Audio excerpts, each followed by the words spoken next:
Okay, so share ko sa inyo to guys, no. So ngayong araw guys, meron tayo ditong phone device guys, no. So itong phone device nito guys ay Oppo A17K. So ito guys yung likod guys ng phone device nito guys, no. So yung issue guys ng phone device nito guys ay nagagamit lang siya guys, no, kapag naka-charge siya guys. So ang gagawin natin dito guys, try natin guys i-fix guys yung ganitong issue guys ng phone device nito guys, no. So ipinadala sa atin ito guys yung phone device nito guys at gagawa na rin natin guys ng video ito guys, no. So para magawa natin ito guys, ang gagawin natin dito guys ay bubuksan natin ito guys yung phone device nito guys, no. So para mabuksan natin ito guys ay una natin gagawin, tanggalin natin guys yung SIM tray niya guys.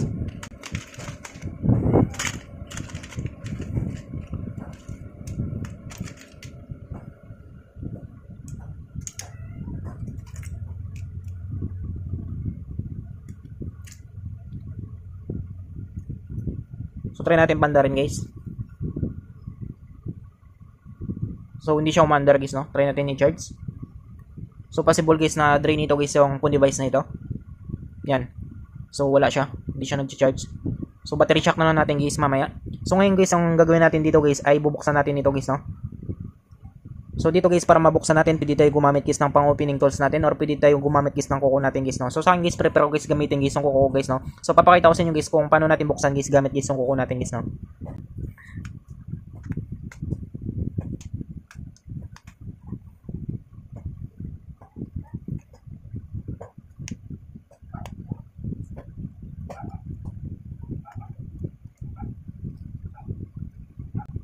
So ayan siya guys, no. So nabuksan natin. So ganda natin buksan guys, no. Huwag natin biglayin kasi meron siyang EPC connector guys ng fingerprint sensor. Kapag naputol ito guys ay ma-disable guys yung EPC connector guys ng fingerprint sensor nito guys, no. Mawalan siya guys ng fingerprint sensor guys. So ganda natin.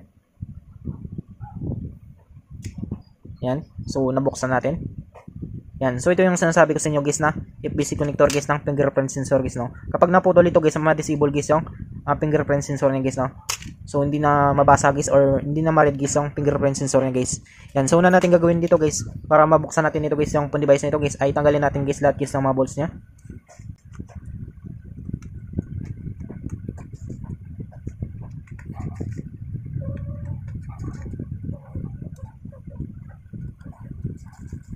So tabi muna natin ito guys.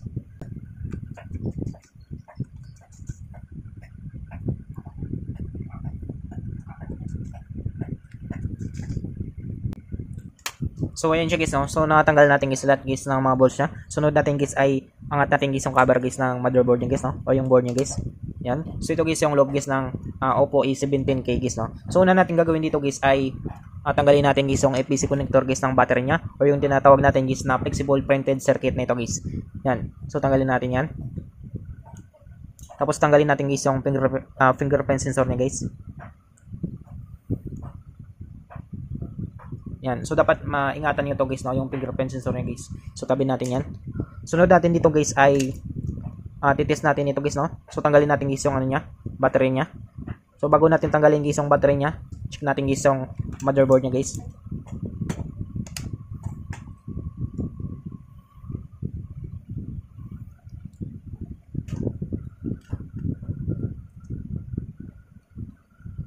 Yan. So okay naman siya guys, no.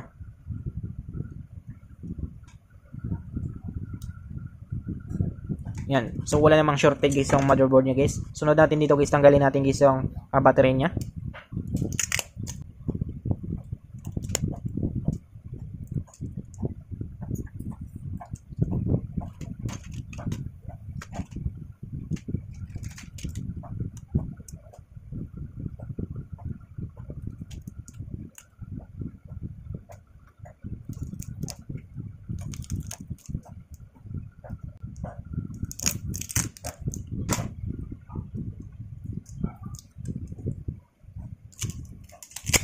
Yan. So natanggal natin guys yung battery niya guys, no. So tabi natin guys yung ito guys yung device nito.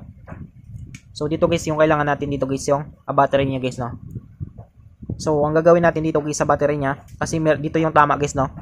Dito guys sa battery niya guys. Ito yung tinatawag na guys na ito yung maba nito. Yung nakapatong sa battery niya guys yung BMS guys, no. Or yung tinatawag natin guys na battery management system na ito guys. So dito guys sa BMS or dito guys sa battery management system, nang dito guys yung fuse niya guys, no, or yung resistor niya guys. So papakita ko sa inyo guys, no. So buksan natin.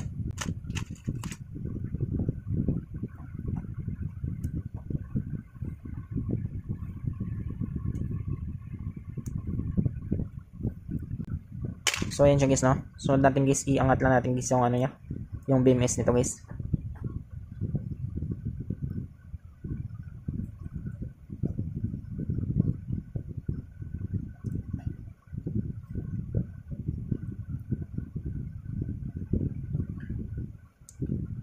So dandan natin guys, no. Baka maputol guys yung paa niya guys ng positive at yung negative guys.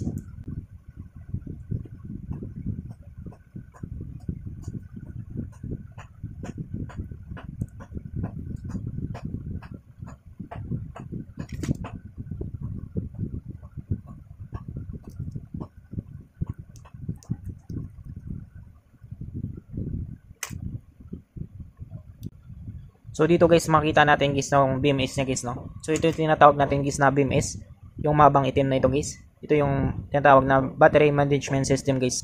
So dito guys sa BMS niya guys, nang makikita natin dito guys yung fuse niya guys, no, or yung tinatawag natin guys na resistor niya ito guys. So ito siya guys, no, kung makita niyo guys, yan. So ito kailangan focus natin. So kailangan natin ito guys bypass guys, no, or kailangan natin ma-jumper ito guys, para maging normal guys yung battery guys ng phone device natin. Yan. So papakita ko rin sa inyo guys, no, kung paano natin guys i-bypass ito. So una natin gagawin dito guys ay bubuksan lang natin ito. So dito na tayo dadaan.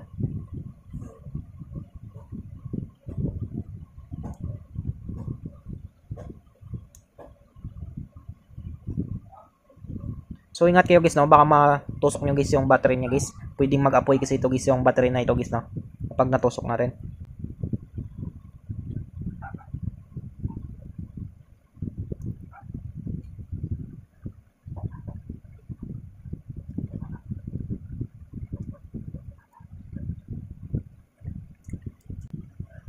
So ito na siya guys, no. So nakita natin guys yung fuse niya, or yung tinatawag natin guys na resistor. Yan. So para ma-bypass natin ito guys, or ma-jumper natin dito guys, kailangan natin dito guys ng soldering iron natin. Tapos kailangan natin guys ng jumping wire guys, no.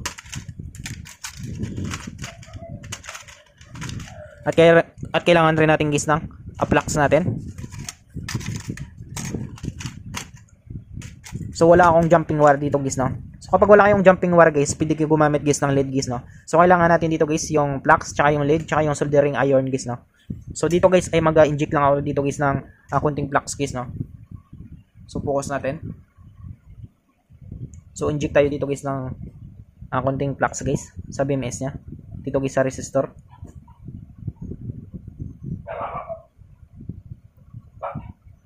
Yan. Sunod natin dito guys ay tatanggalin natin guys yung fuse niya, o yung resistor niya guys, no. So try natin tanggalin guys kapag maging normal siya guys, no. So ibaba natin guys yung camera natin.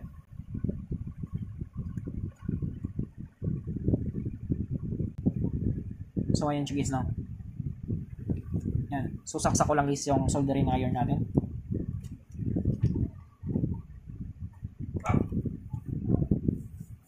So dito guys ay wala akong guys, no, jumping wire guys. Yung gagawin natin dito guys, gagamit tayo dito guys ng lead guys, no. So itong lead na ito guys yung magsisilbing resistor niya guys, no, o yung fuse na ito guys. Yan. So wait lang natin guys, mag-init guys yung soldering iron natin.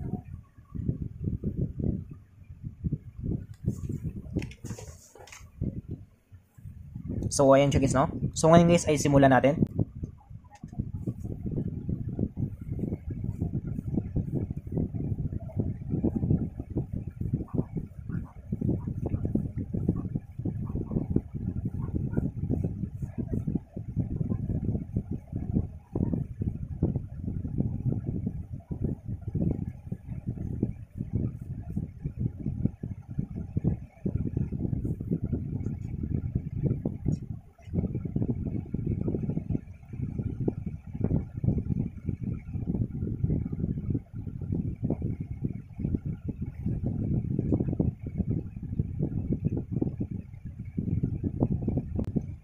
So yan siya guys, no. So natanggal natin guys yung resistor niya guys, or yung tinatawag natin guys na fuse na ito. So ito guys yung natanggal natin guys na resistor guys, no, dito guys sa battery niya guys, or dito guys sa BMS niya guys, no. So sunod natin gagawin dito guys ay gagamit tayo dito guys ng lead guys, no. Yan. So lagyan natin ng lead, kabilaan yan. So bypass ito tawag dito guys, no. or jumper guys. Yan.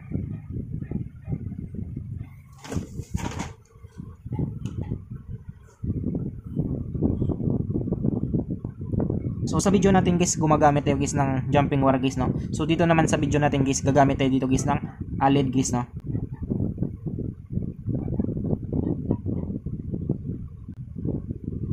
Yan. So kung makita nyo guys, no, na jumper natin guys. So ito na guys yung kinalabasan niya. So ayusin na natin guys.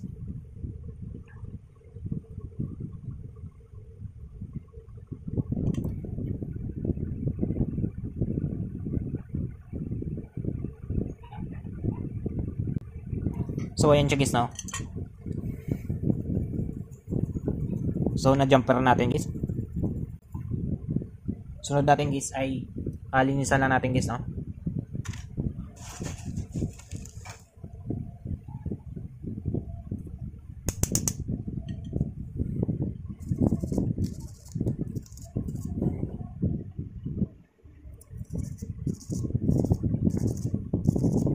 So dito guys, sunod natin guys, takpan lang natin ito guys para hindi siya magkaroon guys ng shorted guys, no.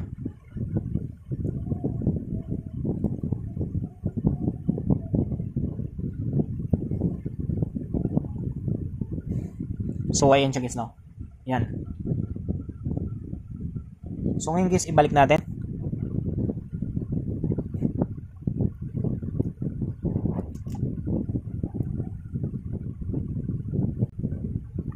Yan. Tapos balik natin guys sa unit natin guys, no. So ayusin natin guys yung camera natin.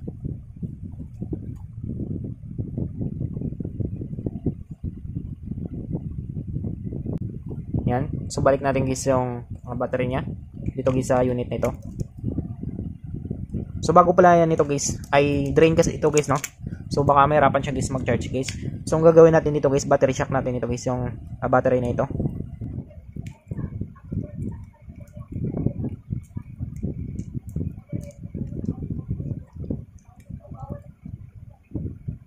So ito siya guys, no. So direct tayo dito guys sa positive negative niya guys.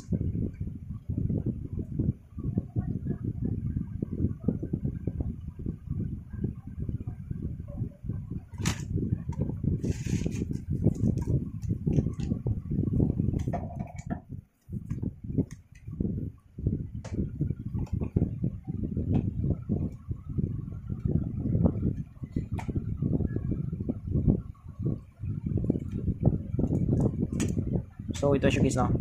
So makita natin guys. So yusin lang natin guys, no. Yan. So battery shock muna natin guys, mga 1 minutes to 2 minutes guys. Yan. So kargahan lang natin guys, no. Kasi drain kasi siya guys. So antayin na lang natin.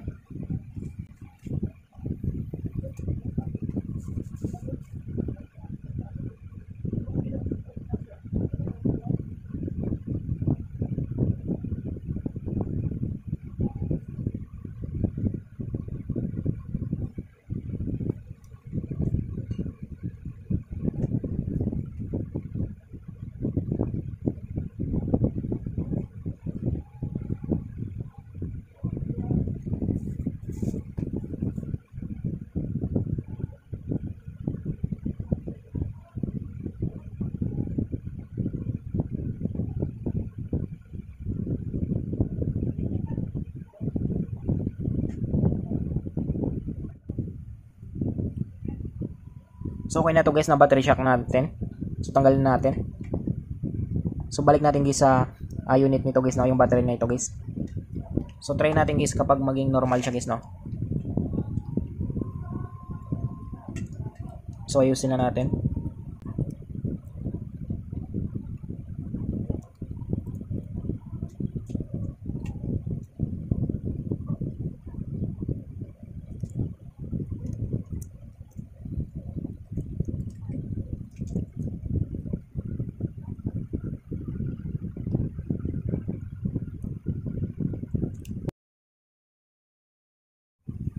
So try natin pandarin guys, no. Na battery shock na rin natin ito guys.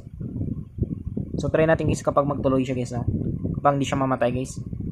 Yan. So mandar na siya guys, no. So antayin lang natin.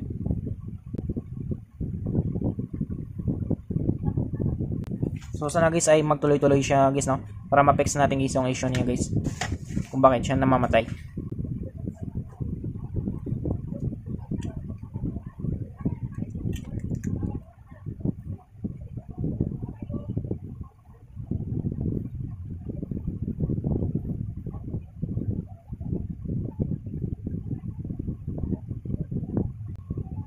So ayan siya guys, no? So nagtuloy-tuloy na siya guys. Yan. So meron lang siyang password guys. Yan. So meron na siyang ano guys, no? 7% guys na battery shock natin. Yan. So nabuhay na siya guys, no? So hindi na siya namamatay kapag i-check kapag hindi siya naka-charge.